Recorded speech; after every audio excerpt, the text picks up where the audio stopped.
Hi, I'm Dr. Siegel, and this is my show on parenting. Linda and her 4-year-old son Johnny are from Baltimore. Linda is here today because she feels that she does not know how to handle Johnny when he is violent towards her. Linda, can you tell us what happened? Absolutely. I was finishing cooking dinner with Johnny, and he insisted that I play Legos with him in the playroom. I was trying to explain to him that I would come home when I was finished. Then he slapped me on my back. I grabbed his wrist, shouted, "It is not okay to hit people," and sent him to his room for a timeout. This isn't the worst reaction that you could have had, but there's definitely room for improvement. In these situations, you need to connect with Johnny's upstairs brain and not his downstairs brain. You need to first identify what your goal is when your child misbehaves. What do you think your goal was in this case? I just really want Johnny to stop violent behavior. It really bothers me. Okay, so ask yourself this. Why did Johnny act this way? I think he hit me because he wanted attention and he wasn't getting it. Unfortunately, this is developmentally appropriate for kids Johnny's age. It is difficult for him to wait.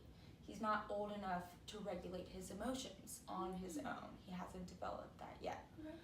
Next, what lessons do you want to teach your child in this moment? I want to teach Johnny a better way to communicate his needs and wants. The lesson is not that misbehavior merits consequences, but rather that there are better ways at getting your attention and managing his anger than resorting to violence. You want him to learn that hitting isn't okay and there are better ways to deal with feelings. Which brings us to our last point. How can you best teach this lesson? I don't know.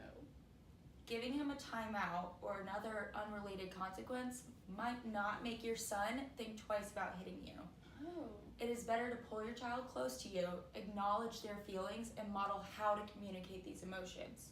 For instance, it's hard to wait when you really want me to play with you, and you're mad that I'm at the computer. Is that right? Calm them down, explain that hitting is not okay, and explain that we need to talk when we feel these kinds of emotions. So basically I need to ask myself why, what, and how next time Johnny is violent. Exactly. Thank you for coming in and sharing your story. Thank you. Ready? Marty has 2 sons, an 8-year-old Kit and a 5-year-old Addison. I love those names. One day, Kit's friend Devin was over for a play date and the 3 were playing with Legos. Marty was watching TV. He heard voices growing louder, but decided to wait until a commercial before checking on the boys. Big mistake. I was enjoying the UGA football game. I was about to check on my boys when I heard the scream. I ran into the room to see Legos strewn about and both Kit and Addison crying. Kit yelled, "He ruins everything," and ran out of the room. I had a choice to make. Who do I tend to first? Marty decided to take care of Addison first, knowing that Kit had the ability to self-soothe. My initial thought was to yell at Addison for ruining Kit's playdate, but I took a breath and decided to connect with Addison before engaging in discipline. I realized that Addison needed my help calming down. He knew that he had done something wrong. What did you want Addison to learn from this situation?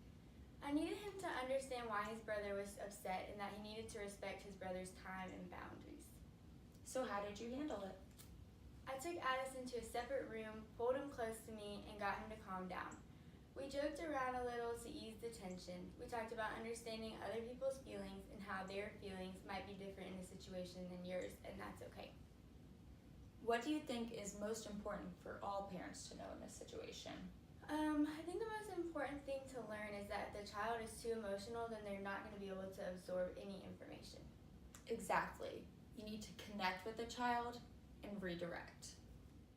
We have so much access to technology today, and a lot of parents are struggling to find boundaries with their kids and technology. Rachel and Ross are joining us today from New York City, and they have a 12-year-old Emma. Tell us about the situation that you encountered the other day. So the other night, I heard Emma stirring late at night and went to check on her. As soon as I opened the door, I saw a blue glow of her phone turn off. I asked her, "Why were you still up?" And she said she was worried about her test. She said, "I couldn't sleep. I was on my phone as a distraction to help me sleep." I knew we were both tired, and I knew confronting her in this situation and in this moment would make us both more upset. I took her phone and I told her to go to sleep. I went to talk to my husband about it, and he told me about a similar situation the week before. What did you want Emma to learn from this situation? Well, we wanted her to learn the importance of honesty, responsibility, and trust, and following the rules. We wanted to make sure that Emma was in a place where she was ready to have conversation about the broken rule. So the next night at dinner, we decided to talk about what happened. Our second principle is that we wanted to be consistent but not rigid with our rules. We discussed that Emma had agreed to be honest and responsible with her phone, and she broke her end of the agreement. So we needed to address that lapse with a consistent response. So what was the result of that conversation? Well, Emma helped us to come up with a solution. We agreed that she would leave her phone in the kitchen at night when it was time for bed, so she would not be tempted to check it. That is a great example of the 1, 2, 3 approach. 1 being the definition of discipline that was agreed upon, and 2 being the 2 principles. The first principle was to wait for a child to be ready for the conversation, and the second principle of being consistent but not rigid in rules. The 3 in this approach being the 3 desired outcomes of the discipline. First is insight, to help kids understand their own feelings in response to difficult situations. Then comes empathy, which gives kids practice on reflecting on their own actions' impact on others. Finally, integrated repair is asking kids how they can solve the situation. This way the child feels like they have ownership of their actions and gives them good strategies to future deal with the conflict. This is what creates love in a relationship.